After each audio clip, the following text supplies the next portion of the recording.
देशामधील अनेक भागांमध्ये वाढत्या उन्हामुळे पारा सध्या चढता बघायला मिळतोय। महाराष्ट्रामध्ये सुद्धा मराठवाडा आणि विदर्भामध्ये उष्णतेच्या लाटेचा इशारा देण्यात आलेला आहे। पुढचे 2 दिवस उष्णतेची लाट कायम राहण्याचा अंदाज आहे। हवामान खात्याकडून मध्य महाराष्ट्रासाठी सुद्धा धोक्याचा इशारा देण्यात आलेला आहे। आणि याविषयीचे अधिक अपडेट्स घेऊयात। रिद्धेश हातीम आपले प्रतिनिधी सध्या आपल्या सोबत आहेत। रिद्धेश, एकूणच विविध भागांना देण्यात आलेला हा इशारा, त्यामध्ये तापमान वाढीचा इशारा सुद्धा आहे आणि सोबतच पावसाचा इशारा सुद्धा आहे। हवामान खात्याने सविस्तर काय म्हटलंय सगळं?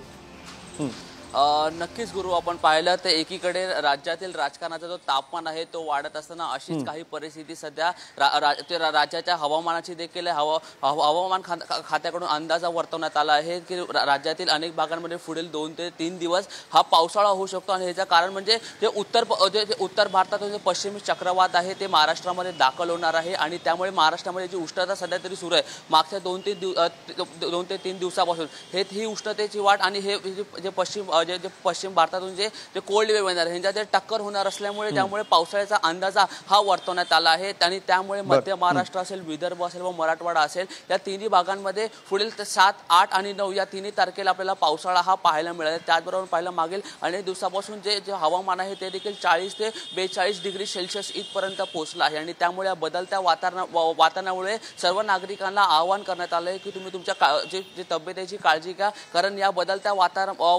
वातावरणामुळे अनेक नागरिकांना आजाराचा सामना देखील करावा लागणार आहे। दुसरीकडे आपण पाहिलं या बदलत्या वातावरणामुळे राज्यातील अनेक भागांमध्ये जरी जो पावसाळा पडणार असेल तरी उष्णतेची लाट अजून वाढताना दिसत आहे। एकीकडे मागील 2 ते 3 दिवसापासून उष्णता ती 40 ते 42 डिग्रीवर पोहोचल्यानंतर हा जो महाराष्ट्रामध्ये मध्य महाराष्ट्र असेल, विदर्भ असेल, त्याचबरोबर मराठवाडा असेल इथे जो अवकाळी पावसाचा इशारा जो हवामान खात्याकडून देण्यात आला आहे त्यामुळे महाराष्ट्रातील अनेक भागांमध्ये उष्णतेची लाट आपल्याला अजून पाहायला मिळेल। त्यामुळे सर्व नागरिकांना आवाहन करण्यात आलं आहे की स्वतःच्या तब्येतीची काळजी घ्या, कारण बदलत्या वातावरणामुळे बरोबर। त्यामुळे एकीकडे तापमान वाढत आहे आणि पुढचे 2 दिवस काही भागांमध्ये पावसाचा इशारा सुद्धा देण्यात आलेला आहे। धन्यवाद या सगळ्या सविस्तर माहितीसाठी।